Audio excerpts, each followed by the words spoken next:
Hello and welcome to the home of the Ghost Owl, and we've been waiting for Warhammer The Old World information for a while. We've been waiting for significant information. Well, today is Warhammer Day, where they've been celebrating 40 years of Warhammer, and there was a big reveal for Warhammer The Old World, and we're going to get into that now. So we're on the Warhammer community page here, and what we can see here from Warhammer Day preview. So it is all about the Kingdom of Bretonnia. We knew the Bretonians were in it. We've seen some models, and they have released a ton more. So anything in the words, there's nothing new. They're just talking about what Warhammer The Old World is and what it's about. They're talking about the development diaries that have taken place already, and we've covered a whole bunch of those. And it says here, today's reveal is a little bit more expansive. So here's a video dedicated entirely to the Kingdom of Bretonnia. Hit play for the Lady Bretonnia's martial might revealed.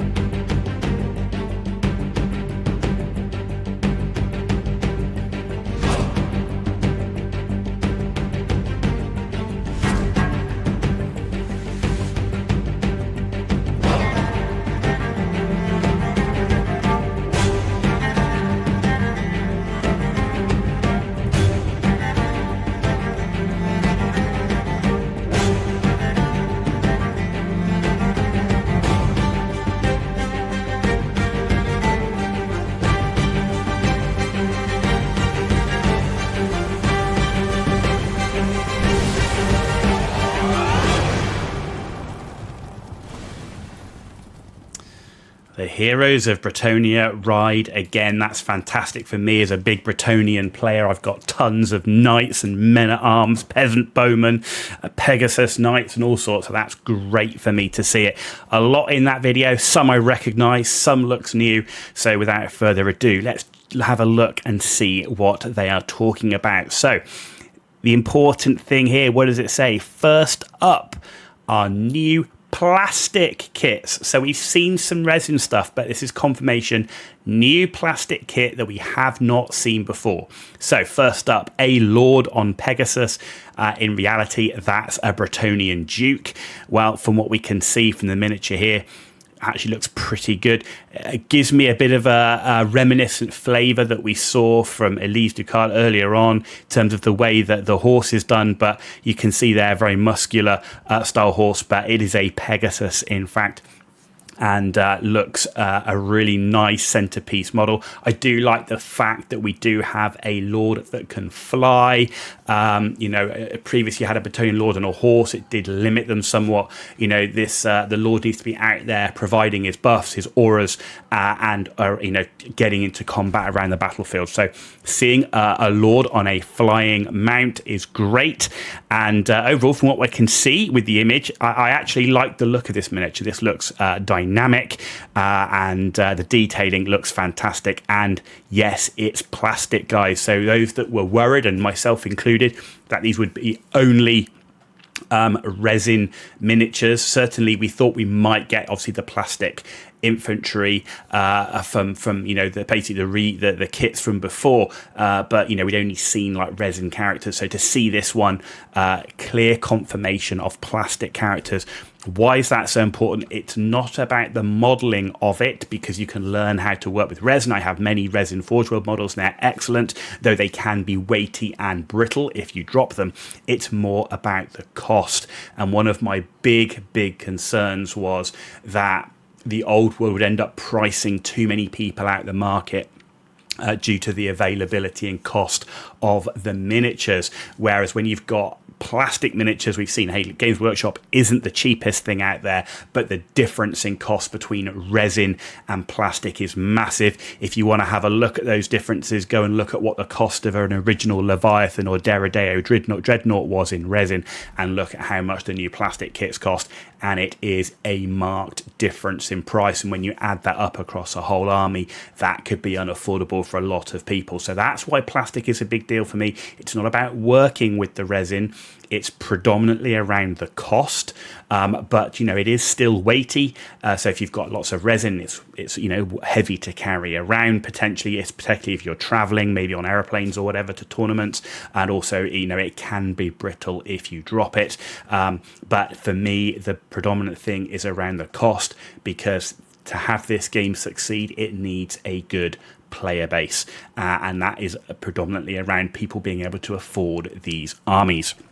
So overall, great. We get to see some different pictures here, and the fact that it can be built in different ways. That's fantastic. So you can build your choice of either lofty duke or slightly less ranking baron. So confirmation there of two different character types that we're likely to see in the list. So that suggests the duke is a hero.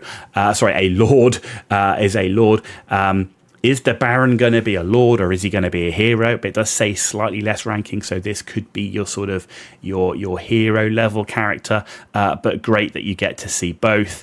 Clear differences as well. Nice to see not just the helmeted head, but the open face helm as well. And the slightly different paint scheme on here. Very nice to see, showing what can work with the heraldry, as well as the different colours of the wings and the horse. So I really like the fact that they haven't just taken the same miniature and taken the top half of the rider just to change him. They've actually painted up two completely different miniatures, and that's really nice to see. And actually, I really do quite like the paint scheme on them, though I tend to go towards fully helmeted heads. That's just a preference of mine, not least of which I'm not the best at painting faces.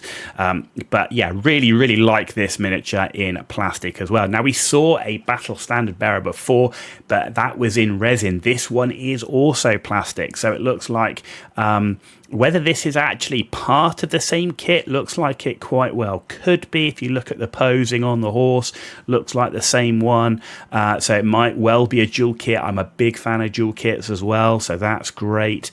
But we got a battle standard here, a bearer on Pegasus, which again, very nice battle standard, often out there giving lots of buffs. So the ability to move the miniature around the battlefield quickly and at range, fly over enemy units even, to deliver those buffs in the right place is excellent. So both from a gameplay perspective, but also from a look, I'm really liking this. And again, it gives me the same flavor as we saw up here. Very nice looking miniature indeed, and on and plastic to boot. So that seems to be quite a lot of battle standard bearers. It'd be interesting. Normally you could only take one battle standard bearer in an army.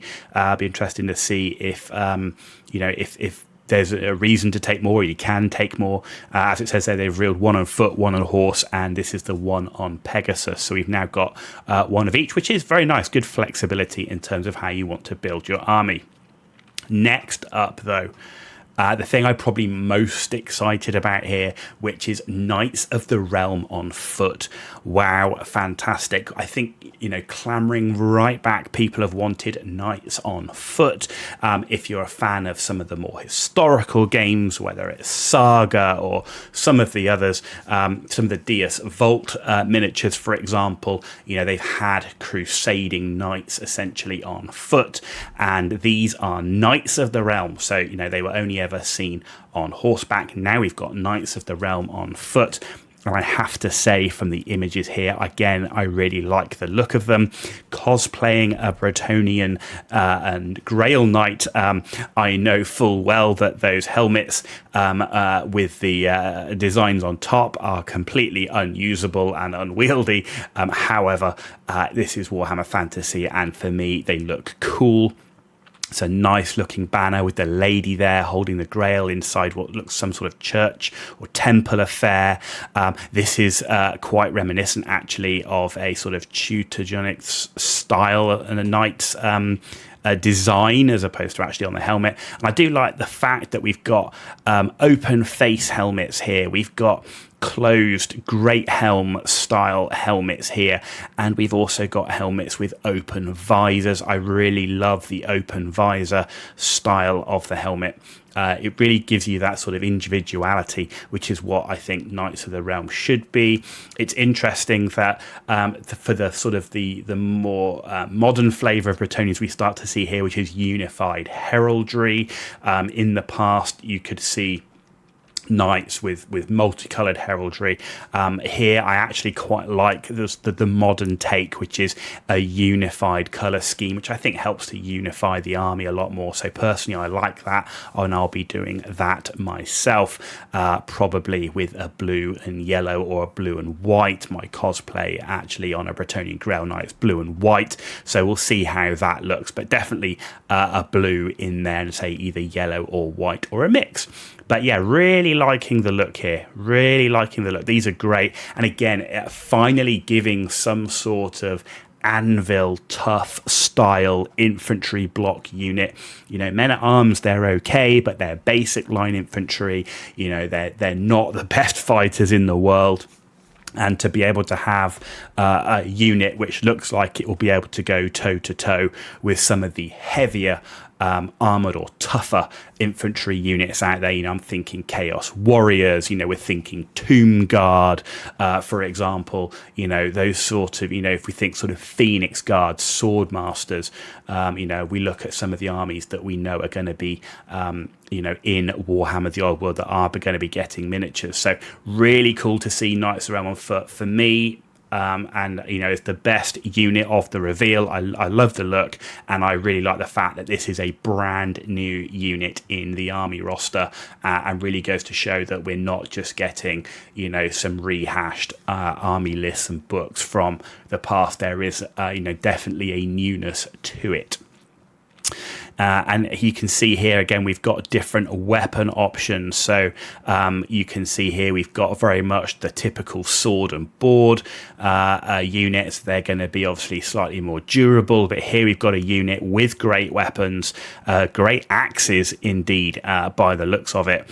And if we look from before, you know, great axes giving you the +2 strength. It'll be interesting to see if they have the always fights last, which was always the downside, but they definitely have the strength. We'll see what special rules they end up with. But nice to see we've got different weapon options as well. So what does it say here? What does a knight do when they're called upon to protect the realm?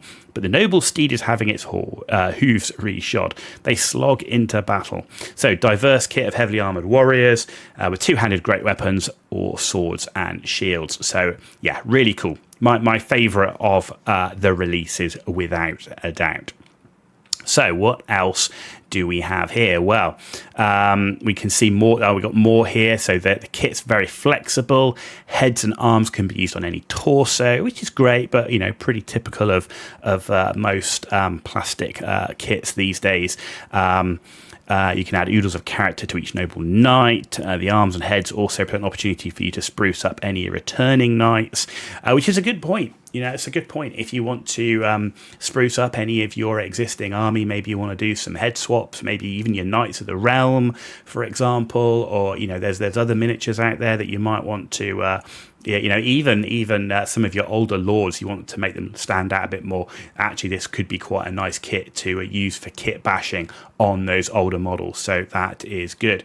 So as it says, returning knights, speaking of which, 4 beloved regiment kits are returning to the fray, not unexpected, and I think we've recognised those in the video. So first up, yes, it's the Pegasus Knights, a rare choice. Often that was, you'd see a few of them, but never in great numbers. You know, I personally own 9 of these.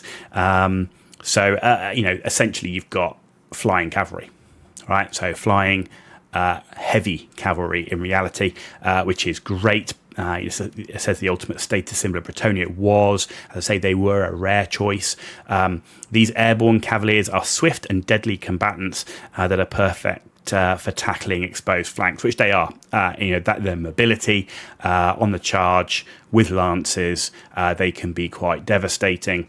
Though there's not enough of them that if they get tied up in combat, you've got to be looking to use them with something else. So having like a knight unit on foot and having these charge the flank would be a pretty decent combo. Rules-wise, we don't know how things are going to pan out, but these familiar miniatures, you can see how nicely the new Pegasus look, and they've come a long way. I certainly wasn't expecting the entire range to get brand new models, but I'm happy I own these already. But it's nice to see these coming back. They are an iconic part of a Bretonnian army. Next up, yes, it's the Knights of the Realm, and with the unified colour scheme, I'll definitely be looking to repaint mine, which are in multiple different colours right now. I actually really like the unified colour scheme on the Bretonnians. So yeah, Knights of the Realm, these are the typical ones. You can see these are the horses, which are very typical of the past. Interesting how they've kind of gone black on the helmet crest. Not a big fan of that personally, but overall, it is the Knights of the Realm kit. In plastic. The Pegasus are plastic as well. So it's nice plastic units, affordable. Says lance formations are back and they're good. So there was a period of time lance formation was great, and then it wasn't, but it says lance formations are back and they're good. So that'll be interesting. It's good to see a lance formation. It's nice to have something unique about Bretonnian heavy cavalry. And it says this kit can build the Knights Errant, which as before, so we do have now confirmation of 2 more units in the roster, which is the Knights Errant and the Knights of the Realm, which is fantastic. I've got a ton of these. Not so many Knights Errant. Always were, I felt, a little bit too expensive compared to paying just that little bit more and having Knights of the Realm. So maybe I'll be looking to pick up a few more of these boxes to build some Knights Errant, depending on how they look from a gameplay perspective. But always a big fan of Knights of the Realm. They are your traditional, stereotypical tournament crusading style knights, I should say, with the crests, and with their design, it was very much more of a tournament style crusading knight, but gives you that flavour, right? So there we go. So 2 more units confirmed in that one alone. Next up, yes, this is a familiar kit. This is the Men-at-Arms kit, coming with those sort of big rectangular style shields, the big banner, your musician, and with the drummer there. You can see the frogs on the end of the sticks for the drummer. And you can see coming with pole arms here. So serving the Lord of the Realm in battle is a great honour. Men-at-Arms are militia trained by noble households. So, these are your line infantry, basic line infantry. You think of them as same as Empire halberdiers, swordsmen. You think of them as skeleton warriors, though these are probably just slightly better, though I'm referring to in the past rules perspective. But that's what they are. Yeah, they're your basic line infantry. Say this is a familiar kit. Anyone who's had Bretonnians before will have a ton of these, and definitely well worth picking up a few, I've no doubt. And still not bad looking miniatures, I have to say. You look at them, yeah, some of the new kits have got more options, maybe more design features in detail, but when you look at these kits here, that's a nice looking infantry kit, and these have been painted up very nicely indeed. So Men-at-Arms, certainly expected as a unit to be brought back, and there they are. So another one confirmed on the roster. So peasant bowmen. So it says here, peasant bowmen are canny shots with the longbows and have the good sense to bring defensive stakes. So these are the stakes from the past. So this is the same box that's been brought back, but we've got the stakes there, so if you've had those before, there they are, and you can see here your standard peasant archers. Peasant archers were always a reasonably good thing to have in the list, normally with some good range and somewhere nice to hide a caster. We'll see how the new rules work out for that, but Peasant Bowman normally being quite a good one. And of course, the one thing with Bretonnians is knights can't use ranged weapons. It's against their code of honor. So that's why we have peasants that are using bows, and longbowmen, very traditional for the sort of, if you think of the 100 Years' War, Britain and France, Britain very, very well known for its longbowmen, and kind of keeping with that sort of Middle Ages feel that the Bretonnians have. Longbow is absolutely the weapon that you would expect. So, what do you get here? What does it actually say? So you get a box containing enough plastic units to make a full regiment, not just a rank or two. So with the Peasant Bowman box, you get a unit of 32 archers, complete with command group and defensive stakes.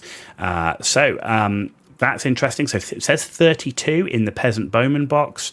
What have we got here? We've got 3 ranks of 6. So that shows only 18 in that box. It'll be interesting. Are we saying that this is a dual box? And that you can build 18... so you got 18 here. Can you build 18 bowmen and 18 men-at-arms? I think that might be what it's saying. It just says Peasant Bowman box, so maybe it is only bowmen. Interesting.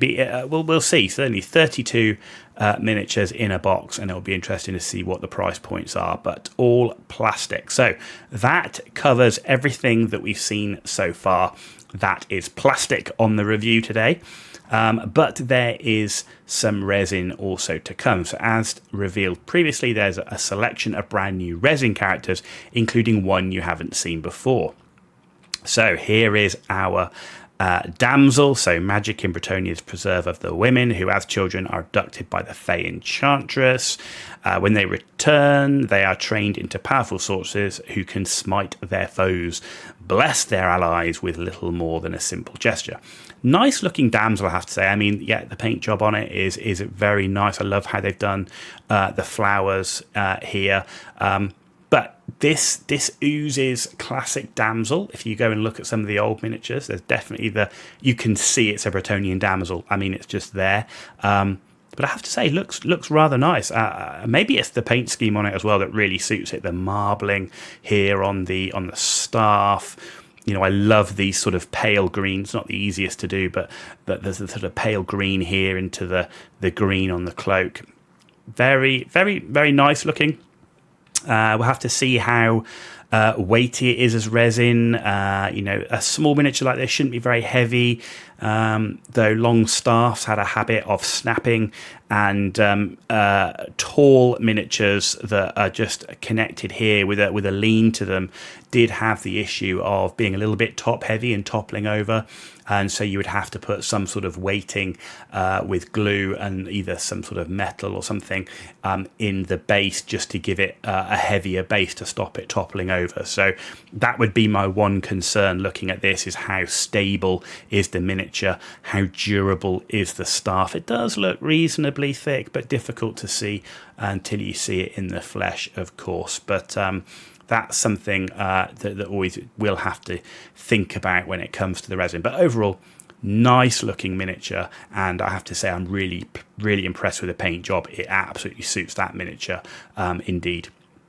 And here are the miniatures we have already seen. These are the other resin miniatures. So, here we've got our battle standard bearer on horse, the one on foot. Now we've seen a plastic one on Pegasus. So that's going to be interesting. We've got resin on foot, resin on horse, plastic on Pegasus. We've got our hero here, who is also resin, and then we've got Elise Ducard here. So battle standard bearer, the questing knight paladin with great weapon, which is that one, and then the radiant lady Elise Ducard here. So these will be available at launch or shortly after in resin. So it looks like we've got resin characters. So with plastic units, not a bad thing. We've got a couple of plastic characters as well. And when it comes to there's no reason why you can't kit bash some of this stuff in plastic as well. So if this is a dual kit with the Duke here. Let's get to the top. If that is a dual kit and you build it as a Duke and you have this battle standard bearer separately, and we don't know if it's a dual kit, so just to be clear on that. But if it is, What's to stop you taking that battle standard and putting it on a Knight of the Realm on foot? Nothing, right? So, I think there is plastic enough to kit bash if you're completely averse to resin, or maybe it will offer some cheaper options. I'm not averse to resin as long as the entire army is not resin and it's too expensive. Overall, it's looking like an acceptable mix. I mean, if you had the choice, everything would be plastic, right? Which is where they've been going in terms of 40k. I certainly wasn't expecting that for the old world. What I'm glad to see so far is none of the units are resin, because it's resin units that get really expensive, or very large resin monsters. So to see the big Pegasus model with the Duke as being plastic, that's huge, right? Because that could be a really expensive resin model that is now in plastic. So that's great. These models look significantly smaller overall. So, that will help to keep the cost down. Yes, they're going to be probably twice as expensive as a plastic model of the same size, but they're not going to be pricing you out the market as being ridiculously expensive. And, having a nice designed resin miniature as a centerpiece, no bad thing.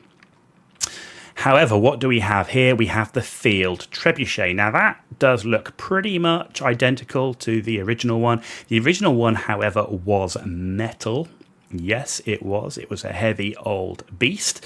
What does it say here? Last but not least, siege engines to the Kingdom of Bretonnia army. So that, these are definitely needed. This is your one artillery piece. What does it say? Yeah, we know that. It has been remastered as a Forge World resin kit. Okay, so they've taken the original, what would have been metal tooling, and it's now made it a resin kit. That's a sizable resin kit. So could, cost a pretty penny. I wouldn't like to hazard a guess at the cost, but we could be into £70-80 just for that one artillery piece.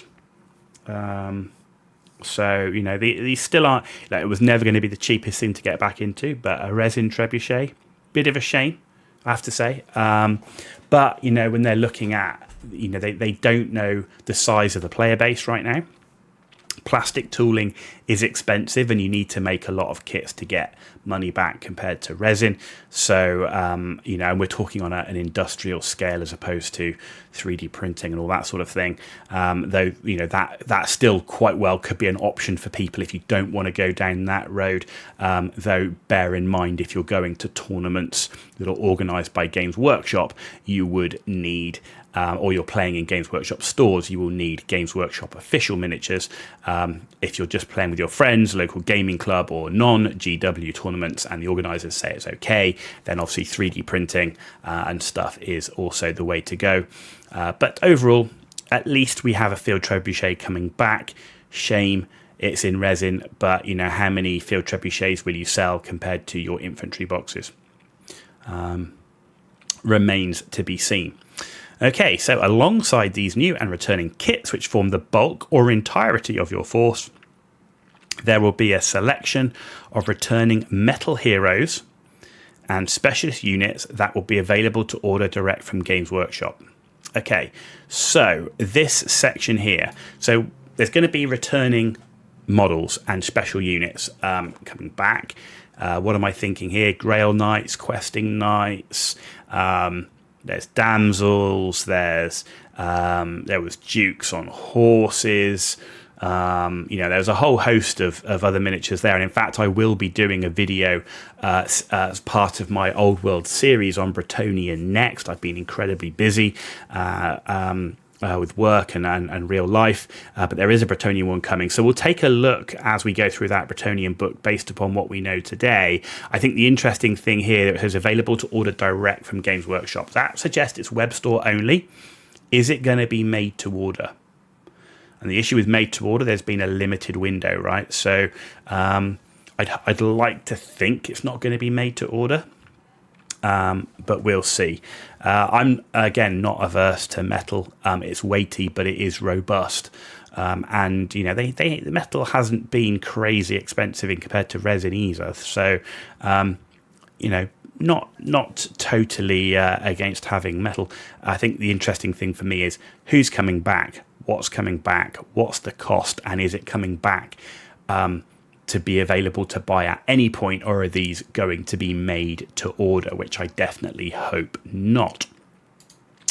So now the phrase at launch has been used a lot, and we are delighted to be able to confirm that Warhammer The Old World will be released in early 2024.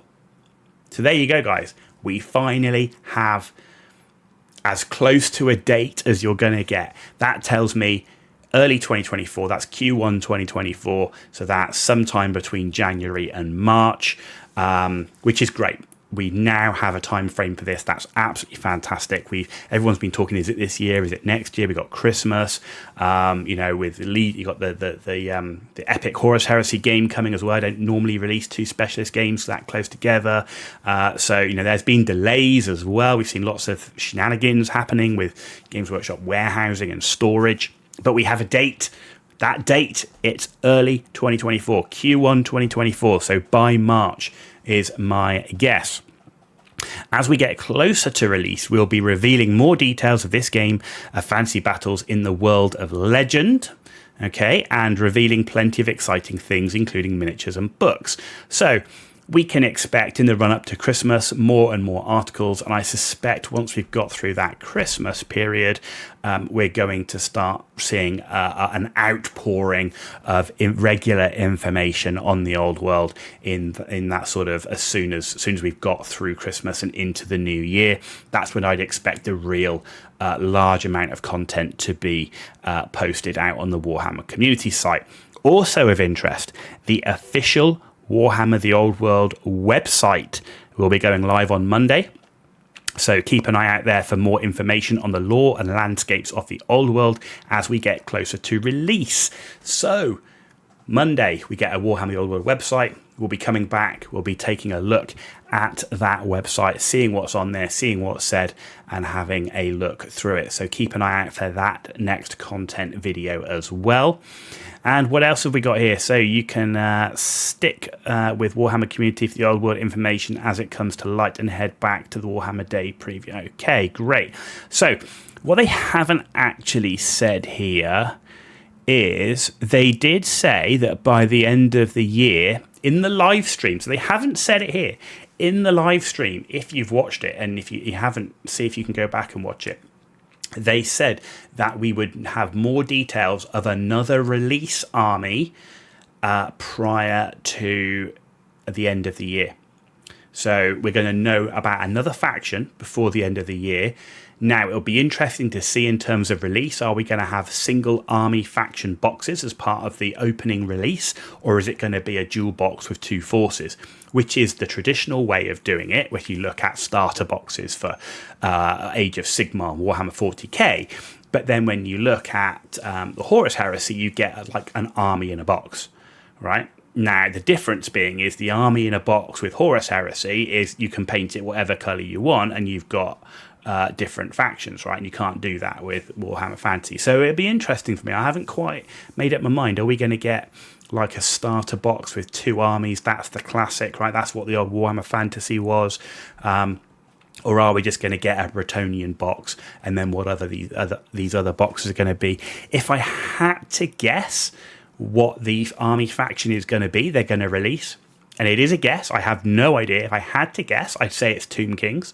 The reason I say it's Tomb Kings is we've already seen a couple of sneak peeks of miniatures at that. Plus, if we look at what are the two major armies that are really going to perk people's interest, it's Bretonians and Tomb Kings. Both of those armies were the ones that essentially were squatted, wiped out when Warhammer Fantasy closed down and Age of Sigmar came back. So if you really want to get people's attention, you're going to bring back those two big armies, the two that of the people that owned those armies felt the most pain. I have a large amount of Tomb Kings, a large amount of Bretonians, so I definitely felt that pain. So if I had to guess, it would be Tomb Kings. That would be where I would be betting my money, but we don't know, and we will see. But they did say, and it's not written here, they did say on the live stream, we'll find out about the other army before the end of the year.